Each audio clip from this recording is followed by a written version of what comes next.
Hi you guys, and welcome to a winter day in southern New England. It is fairly mild today. It's in the 30s. It's warmed up since this morning. I'm driving around with my Jeep off. I always drive around with my Jeep top off. I love being outside. Alright, so here I was working with a client earlier today. We talked about goal setting because she's already fallen miserably short of where she wanted to be with respect to the goals she set for herself. I wanted to tell you the same things that I shared with her earlier today. Number one, there are 3 reasons why we typically don't achieve our goals. Number one is we're just lazy. Number 2, we haven't formed a strong enough emotional attachment to whatever goal it is that we want, and we stop simply because we haven't formed that attachment. Or 3 is fear. I'm not going to talk about laziness today. I'm not going to talk about emotional attachments. I want to talk to you about fear today. Number one, I want you to begin thinking about fear as you're in one of 3 different stages with regard to fear. Number one, you're either in a place where you're approaching your goal and it scares the hell out of you, so you decide, you know what, I'm not going to do that goal, I'm going to run from it. So option number 1 is you can run from your goal. The only problem is there's a very good chance that you're going to be paying the price at some point in the future having run from it. Second thing you can do is you can sit on the sideline and you can do what I call stay in the transition position, where you begin to ask yourself questions like, what if I fail?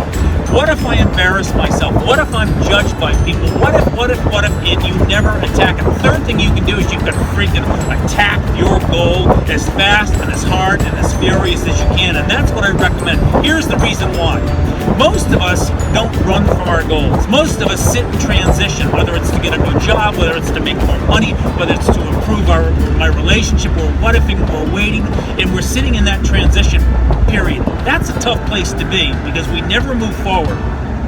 I want you to attack your goal, and here's the reason why. The moment you attack your goal, what happens is there becomes a chemical shift in your brain. You see, picture this analogy. If I dropped you in the middle of a raging river, you would no longer think about what if I drown? What happened is the shift in your thinking would now be, how am I going to get to the other side? What am I going to do to get out of this thing?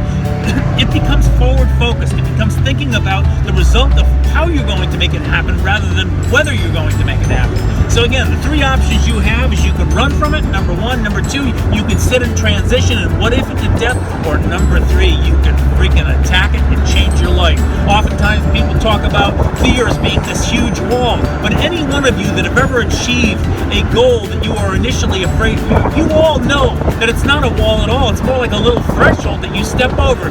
You get past that which once scared the hell out of you, and you think to yourself, is that all there was? Man, I wish I had done it sooner. So again, 3 options are: number 1, run away from it; number 2, sit in the what if transition period, never attack it; number 3 is attack it with a vengeance.